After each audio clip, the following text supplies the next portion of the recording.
وأما بنعمة ربك فحدث. وقال رسول الله صلى الله عليه وسلم اغتنم خمسا قبل خمس إلى آخر الحديث أو كما قال عليه الصلاة والسلام.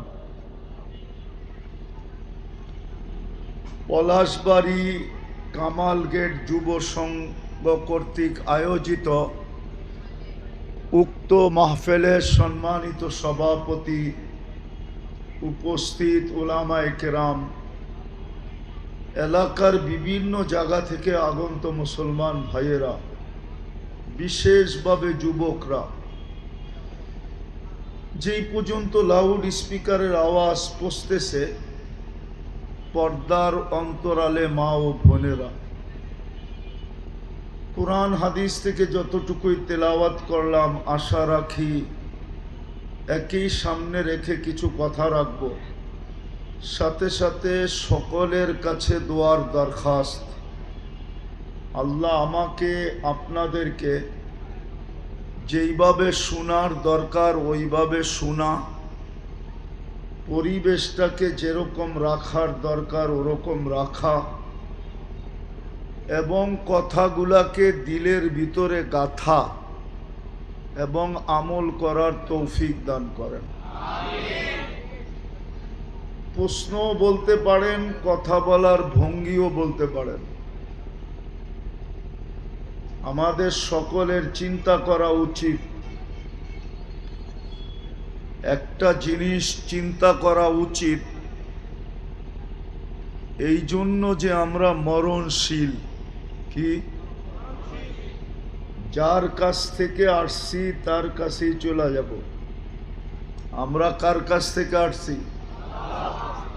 আবার চলে যাব কার কাছে? কোরআন এটাই বলে, ইলাইনা তুরজাউন। আমার কথায় কিন্তু সুর হবে না। কোরআন বলে তোমরা আমার কাছেই ফিরে আসবে। অস্তিত্ব কে দিছে এটাও কোরআন বলে, হুয়াল্লাযী খালাকাকুম। আমাদেরকে আল্লাহই অস্তিত্ব দিছেন। যদিও আমাদের অস্তিত্বটা বড় বিদ্যুটে দুর্গন্ধময় নিকৃষ্ট পানি। কোরআন এটাও বলে মিম্মা ইম্মাহিন, বড় নিকৃষ্ট দুর্গন্ধময় পানির থেকে আমাদের অস্তিত্ব। কিন্তু সমগ্র সৃষ্টির মতো আমাদের অস্তিত্ব না। সমগ্র সৃষ্টি দুই অক্ষর দিয়া অস্তিত্ব। কয়টা অক্ষর? একটা হলো কাফ আর একটা হলো নুন। এই জন্য কিতাবে পাওয়া যায় আমরুহু বাইনাল কাফি ওয়ান নুন। আল্লাহ সব কিছু কাফ আর নুনের মধ্যখানে। কোরআনের আয়াতও দেখা যায়, ইদা আরাদা শাইআন আইয়াকুলা লাহু কুন ফায়াকুন। কুন লিখতে দুটা সব অক্ষর লাগে, কাফ আর নুন। দুটা মিলাইলে কি হয়? উলামা একমত না দুই মত? অক্ষর দুটা না আরো বেশি? সমগ্র সৃষ্টি দুই অক্ষরে তৈরি, কিন্তু আমরা কুদরতি হাতে তৈরি। কিসের? কার কুদরতি হাত? আল্লাহর কুদরতি হাতে আমরা তৈরি। সমগ্র সৃষ্টি 6 দিনে তৈরি। সিত্তা ইয়াম কোরআন বলে। কয় দিনে? বোঝেন তো সভাপতি সাহেব? বুঝতেছেন তো? সব 6 দিনে তৈরি। কয় দিনে? আর আমরা তৈরি হইলাম 10 মাসে। মার পেটে কয়দিন ছিলেন? কয়দিন? 10 মাসে তৈরি। সমগ্র সৃষ্টি কয় দিনে? 6 দিনের ভিতরে আমাদের জমিনটাও, এই বিশাল 7টা আকাশও, এমনকি আল্লাহর আরশও, আল্লাহর কুরসিও, সব 6 দিনের ভিতরে অন্তর্ভুক্ত। আর আমরা কয়দিন? বিদায় আমাদের চিন্তা করা উচিত। আরো কয়েকটা কারণ দেখাই চিন্তা করার উচিত কেন। শুধু নিকৃষ্ট পানির থেকে যদিও আমাদের অস্তিত্ব, কিন্তু কুদরতি হাতের ছোঁয়ায় আমাদের অস্তিত্ব। নিকৃষ্ট পানির থেকে যদিও আমরা তৈরি, কিন্তু ছোঁয়া লাগছে কার কুদরতি হাত? কার কুদরতি হাত? আল্লাহর কুদরতি হাত আমাদের এক একটা অঙ্গে ছোঁয়া লাগছে, নাইলে পানিটা এত সুন্দর হইতো না। ছোঁয়া লাগতে লাগতে লাগতে লাগতে আমরা সৃষ্টি সেরা রূপ নিছি। রূপটা কি? সৃষ্টির ভিতরে আমাদের রূপটা কি? সৃষ্টির ভিতরে। এই জন্য কোরআন বলে লাকাদ খালাকনাল ইনসানা ফি আহসানি তাকওয়িম। মানুষ তোমার চেয়ে সুন্দর গঠন কাউকে দেই নাই। শুধু গঠন না, আমাদের রূপও দিছেন। রূপ কি? সৃষ্টির ভিতরে মানুষ সবচেয়ে সুন্দর। মানুষের চেয়ে সুন্দর কোনো প্রাণী নাই। আপনি বলবেন পরীর লোকে তো তুলনা দেওয়া হয়, তাইলে মনে হয় মানুষের চেয়ে পরী সুন্দর, ঠিক না? না, তুলনা দেয় না পরীর মতো সুন্দরী, তাহলে পরী সুন্দরী না? হ্যাঁ কি? না না, ঠিক না? পরী যদি সুন্দরী হইতো তাইলে কাইলা ছেড়ারে কেন ধরতো? ও তো যুবরাজকে বাইছা বাইছা ধরতো, ঠিক না? কি কন? কালোরে ধরে না? তাইলে বোঝা গেল কালোটা ওর চোখে ওর চেয়েও কোটি গুণ সুন্দর। আর কোরআনও বলে আমরা সবচেয়ে সুন্দর। ইউসুফ আলাইহিস সালামকে দেখা মিশরের মেয়েরা বলছিল মা হাসা লিল্লাহি হাদা বাশার, এটা মানুষ হইতেই পারে না, এত সুন্দর আবার মানুষ হয় কি করে? তো নিজেরাই ফতোয়া দিছে ইন হাদা ইল্লা মালাকুন কারীম, এটা ফেরেশতা হবে। আল্লাহ বলে ফেরেশতা এত সুন্দর হয় না, কেননা ফেরেশতা 2 অক্ষরে তৈরি, আর ইউসুফ আমার কুদরতি হাতে তৈরি। এইবার বলেন হাতেরটা সুন্দর হয় না হুকুমেরটা সুন্দর হয়? তাইলে বোঝা গেল মানুষ সবচেয়ে সুন্দর। বিদায় আমি আসল প্রশ্নে আসি। শুধু এইখানেই শেষ না, হয় হয় হাদিসের দিকে দেখলে দেখা যায় আল্লাহ মানুষকে বলতেছে মাআদিন, ও মানুষ, তোকে এত জিনিস দিয়ে আমি সাজাইছি, এমন কি জমিনকেও আমি এরকম ভান্ডার দেই নাই যেই ভান্ডার আমি তোর ভিতরে দিছি। কোন সৃষ্টির ভিতরে এরকম ভান্ডার নাই। ভান্ডার বোঝেন কি? আরে বলেন না। খনি বোঝেন? খনি এটাও বোঝেন না? আরে লোহার খনি, সোনার খনি বোঝেন? এটাও মনে হয় বোঝে না। কই যাবো আপনি করে লয়া? আরে বোঝেন? সমগ্র সৃষ্টিকে আল্লাহ যত খনি দিছে, এই জমিনের ভিতরে যত খনি আছে, এর চেয়ে বেশি খনি আমাদের এই শরীরটার ভিতরে আছে।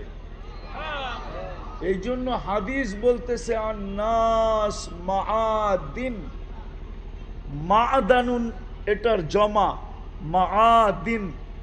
মা'দানুন মানে হলো একটা খনি, মাআদিন হলো অগণিত খনি। আল্লাহ আমাদেরকে খনি বানাইছেন, চিন্তা করা উচিত আমাদের।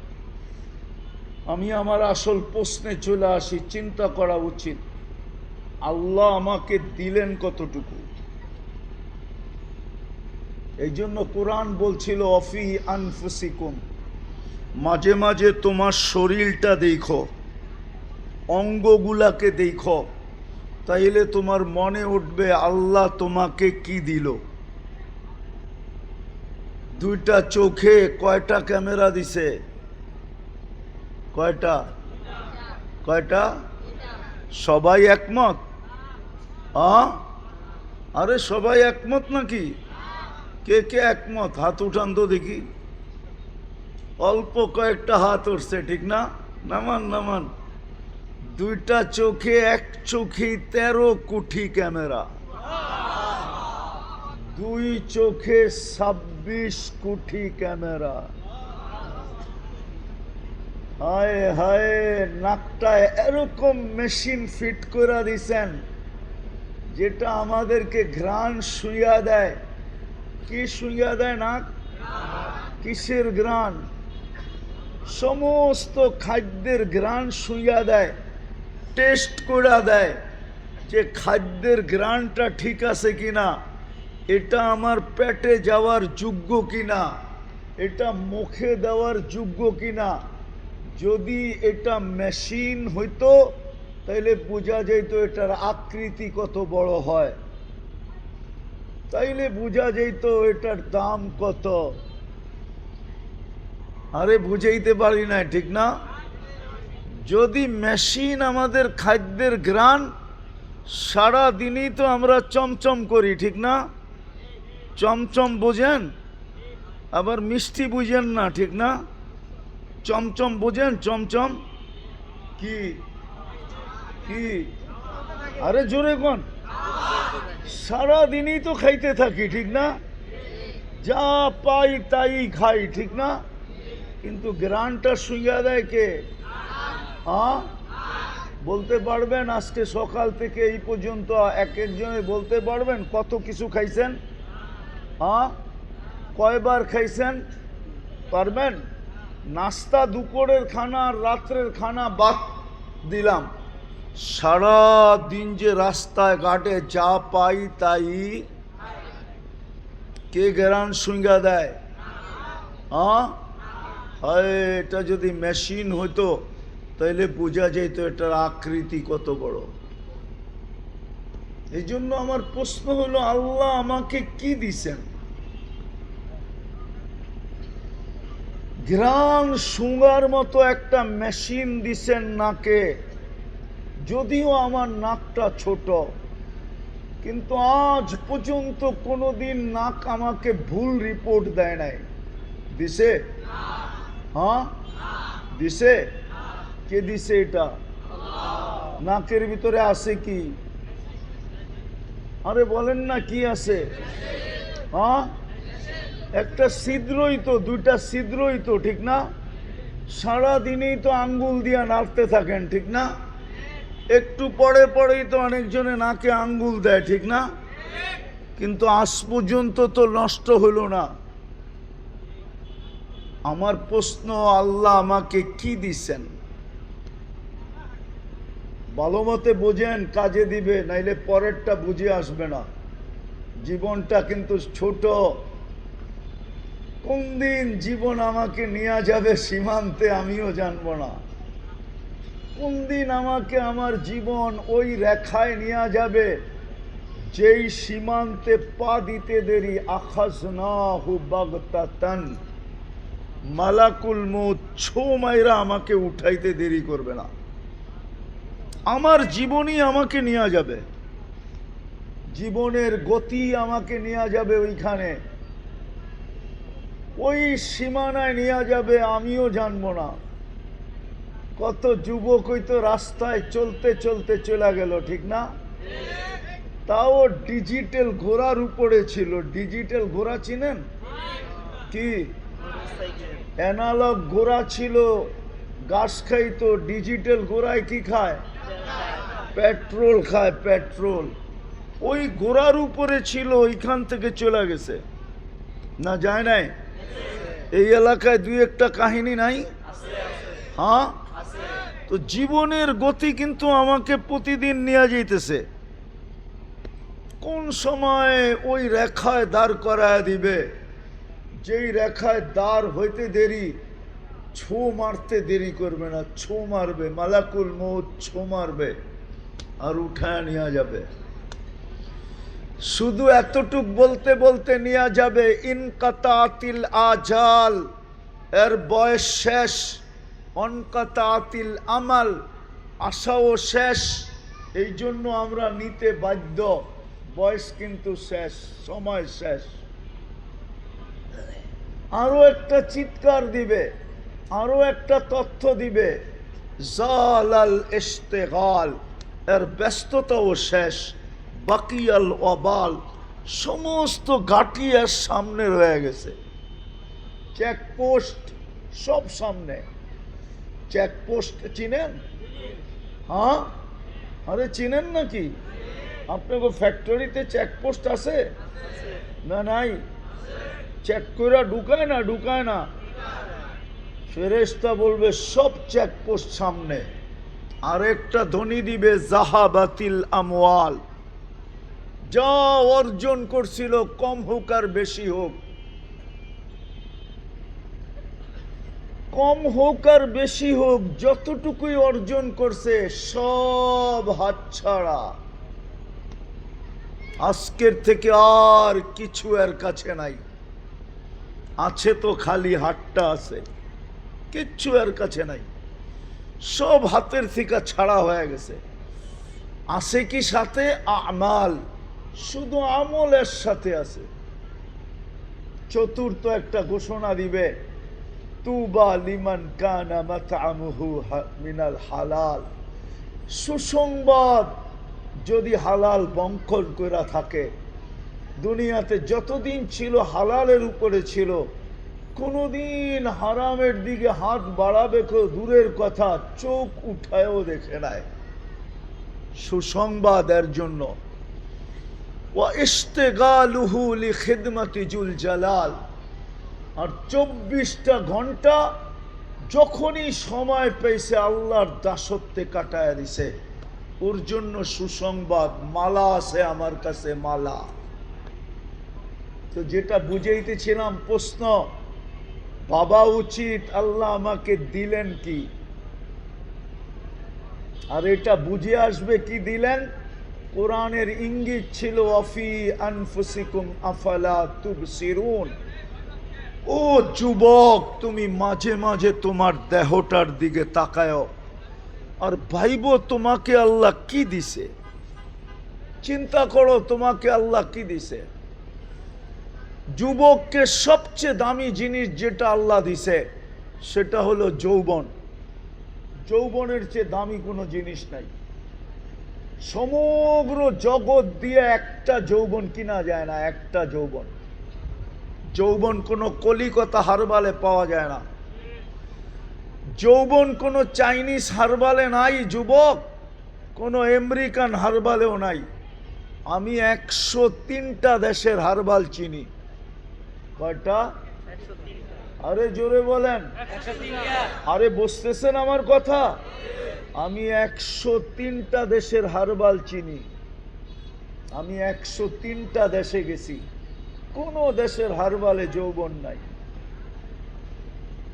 কোত্থেকে থাকবে? সমগ্র জগতের সম্পদ দিয়ে একটা যৌবন কিনা যায় না। যৌবন দেয় কে? হ্যাঁ, এটা কার কাছে? ভান্ডার কার কাছে? আল্লাহর কাছে। বিদায় আমার প্রথম প্রশ্ন হলো, আল্লাহ আমাকে দিল কি? এটা চিন্তা করা উচিত। পুরুষের উচিত চিন্তা করা, আল্লাহ আমাকে কি দিল। পুরুষের কাছে যদি পুরুষত্ব না থাকে তাহলে প্রথম রাত্রেই উইকেট পড়া যায়। মনে হয় বোঝেন নাই?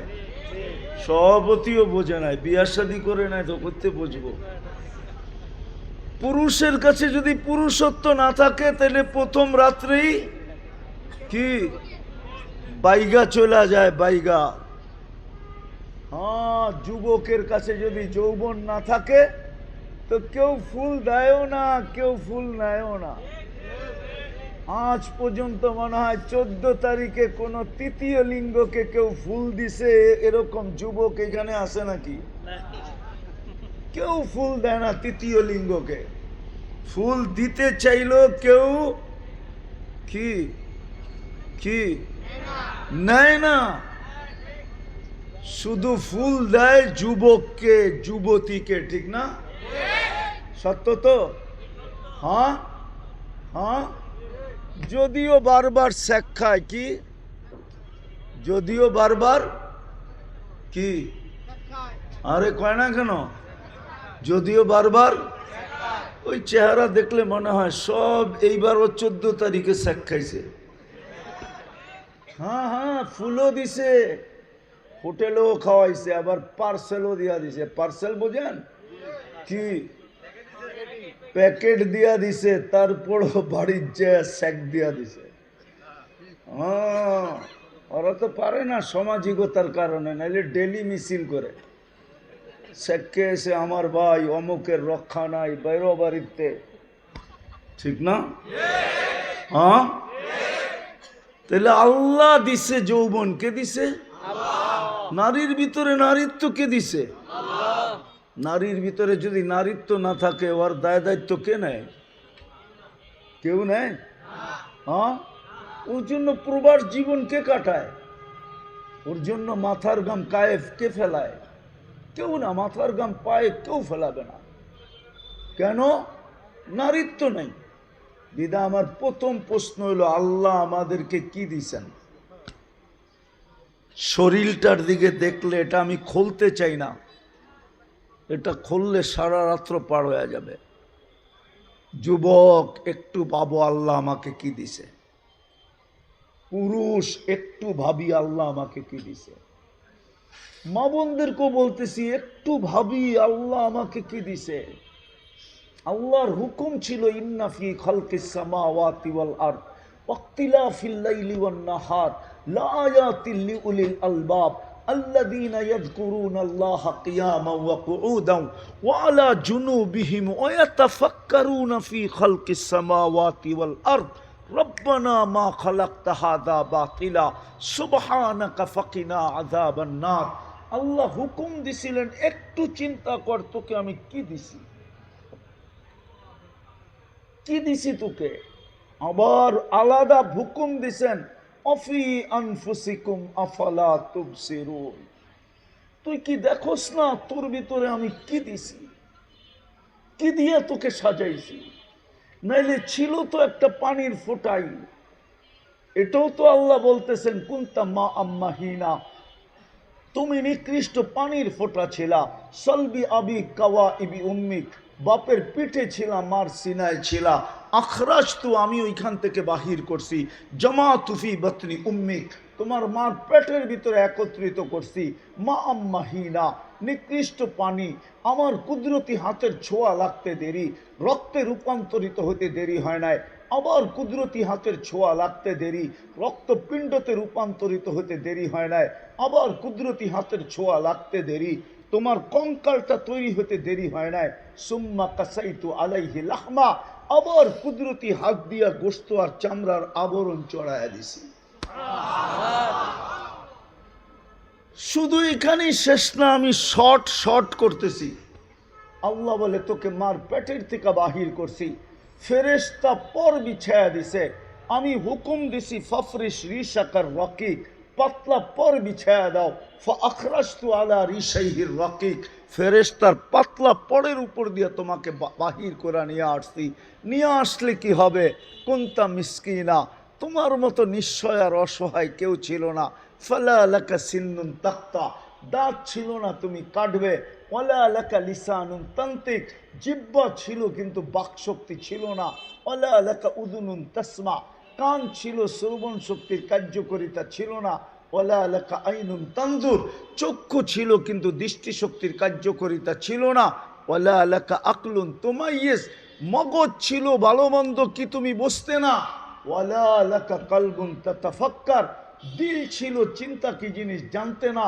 ওয়ালা লাকা ইয়াদুন তাফতিশ, হাত ছিল, ধরার ক্ষমতা ছিল না। ওয়ালা লাকা রিজলুন তামশি, পাও ছিল, চলার ক্ষমতা ছিল না। কুনতা সগীরা, তুমি বড় ছোট ছিলা। কুনতা যায়ীফা, তোমার মতো দুর্বল কেউ ছিল না। কুনতা জাহিলা, তুমি অজ্ঞ ছিলা, অজ্ঞ। ফালা তা'লামুনা শাইআ, তুমি কিচ্ছু জানতে না, এরকম অজ্ঞ ছিলা। গণ্ড অজ্ঞ ছিলা, গণ্ড অজ্ঞ, একটা অক্ষর পর্যন্ত তুমি জানতে না। অকুন্তা মিসকিনা, তুমি নিশ্চয় ছিলা। আমি তোমাকে সাজাইছি, সাজাইতে সাজাইতে আজকে যুবক আকর্ষণের পাত্র হয়ে দাঁড়াইছে। কতজন যুবককে দেখা গলায় ওড়না নিতে চায়, ঠিক না? আরে মনে হয় বুঝেই না কিছু, ঠিক না? হয় আল্লাহ বলে আমি আকর্ষণের পাত্র বানাইছি যুবতী। যুবক বিষের বোতল ঢকঢকায় পান করতে চায়, ঠিক না? হ্যাঁ, পুরুষ বানাইছি যার দিকে নারী আকর্ষিত, নারী বানাইছি যার দিকে পুরুষ আকর্ষিত। কে সাজাইলো?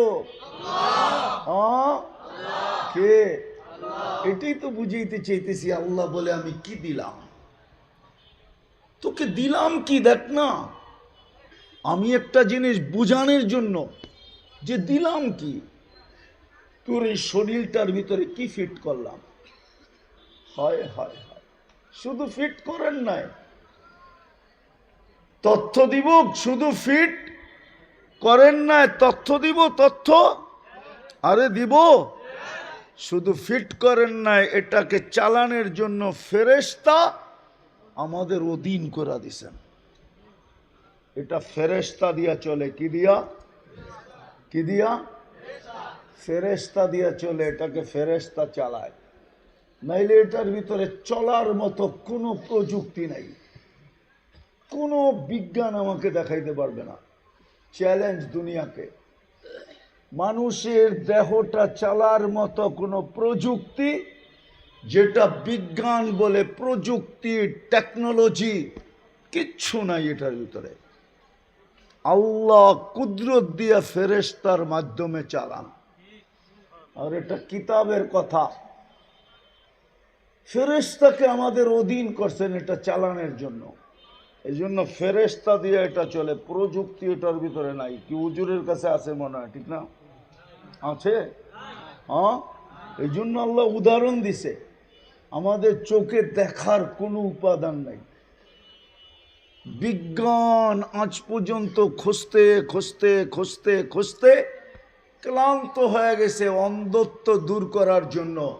যেদিন পাবে ওই দিন থেকে দুনিয়া অন্ধত্ব দূর, দুনিয়ায় আর কেউ অন্ধ থাকবে না। কিন্তু আজ পর্যন্ত কোথাও খুঁজা পায় না, এখানে পাবে না কিয়ামত পর্যন্ত। চোখে কোনো উপাদান নাই, কানে কোনো উপাদান নাই। এই জন্য বিজ্ঞান খুঁজতেছে বধিরত্ব দূর করার জন্য। বধির চিনেন? কি? কানে শুনে না। গলার ভিতরে খুঁজতেছে বাক শক্তির জন্য, বোবাত্ব দূর করার জন্য। কোনো উপাদান নাই, কসম খোদার নাই। এখানে কুদরত দিয়া দেখি আমরা। কি দিয়া? কুদরত দিয়া শুনি, কুদরত দিয়া বলি। আল্লাহ বলায় তো, আল্লাহ দেখায় তো, আল্লাহ শুনায় তো। হায় হায়, কোনো প্রযুক্তি নাই। তাহলে প্রথম প্রশ্ন হলো আল্লাহ আমাকে